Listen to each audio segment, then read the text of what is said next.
How Baseball Bonded America, a historical humans production. Baseball, America's pastime, the sport that united a nation at war. Baseball and the United States have had a long, storied past, with both growing and maturing as time went on. Baseball is a part of America's identity, and there's a great reason as to why. Baseball helped unite the nation during a time of crisis and war. But first, let's go back to the beginning so we can understand how we got here. The mythos and origin of baseball is shrouded in legend and tall tales. One of the more prominent of these stories is that of Army officer and Union General Abner Doubleday. The story is that the first scheme for playing baseball, according to the best evidence obtainable to date, was devised by Abner Doubleday in Cooperstown, New York, in 1839. This comes directly from the Mills Commission, the commission tasked with determining the origins of the sport. Baseball grew and matured from a small-time game to a massive spectator sport from the inception of the game allegedly in 1839 to the rise of the National League in 1876. The sport then saw a rise to legendary figures such as Connie Mack, Babe Ruth, Honus Wagner, and Cy Young.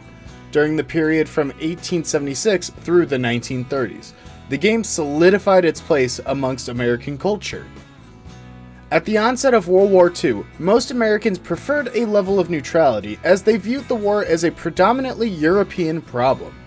Even more so, the United States military was completely unprepared for engaging in conflict. Only the Pacific Fleet of the Navy was even able to hold its own, as the Air Corps had outdated equipment and very few men. Even the Army only totaled around 240,000 men, whereas by the end of 1945, there were over 8.6 million men enlisted. As the conflict in Europe raged and Japanese territorial conquest began expanding, the United States began defensive preparations.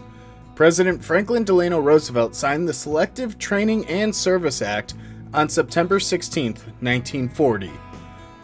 This new law enacted for the first draft of its kind where males between 21 and 36 would be required to register for service. This program ballooned the number of armed forces to nearly 2 million men. Baseball, like other jobs, was no exception. Even professionals were required to sign up, and eventually a few began to be selected. Philadelphia Phillies pitcher Hugh McCullough, or his unfortunate nickname Hugh Losing Pitcher McCullough, was the first to be selected and was immortalized by the quote, "My losing streak is over for the duration. I'm on a winning team now." This was in reference to his nickname and his 76 losing games pitched between the years of 1937 and 1940. The second player drafted was Detroit's Hammerin' Hank Greenberg, a future Hall of Fame slugger. When Pearl Harbor was bombed on December 7, 1941, a number of professional athletes voluntarily enlisted in the service to come to the aid of the nation, now at war. The nation, in turn, began to rapidly switch their peacetime manufacturing economy into a wartime economy. Factories began churning out military vehicles, weaponry, and supplies, all in support of the war effort. But what would happen to baseball? During World War I, the war had prematurely ended the season in 1918, and only at the end of the war had saved the following season. There was fear among the population that baseball would yet again be canceled due to the impending war. However, President Roosevelt penned a famous letter where he stated he believed that it was in the country's best interest to keep baseball going, and that there should be an increased amount of nighttime games so that the working population could still enjoy them. The game persevered. The depleted manpower of the major leagues and its accompanying minor leagues did cause some playing shortages, along with a bit of controversy when it came to fit and able men playing baseball instead of enlisting and joining the war effort.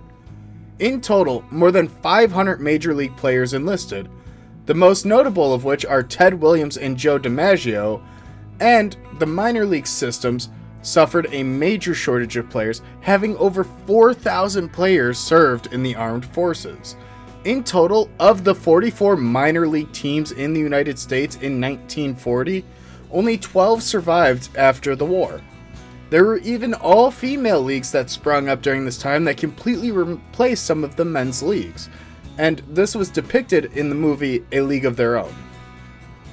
Baseball had many roles during the war, from the athletes who had traded a team uniform for a military uniform, to the men and women who provided an escape to the millions of people on the home front who continued to work during the days to support the war effort. Baseball was already linked to our country, but it bound us together in a time of need and gave us something that everybody could enjoy.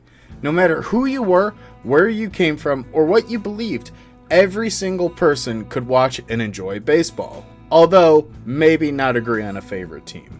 Thank you guys for watching. If you enjoyed today's video, please leave a like down below. Please subscribe if you enjoyed it, and don't forget to check out some of our other videos listed down below. Thank you for watching.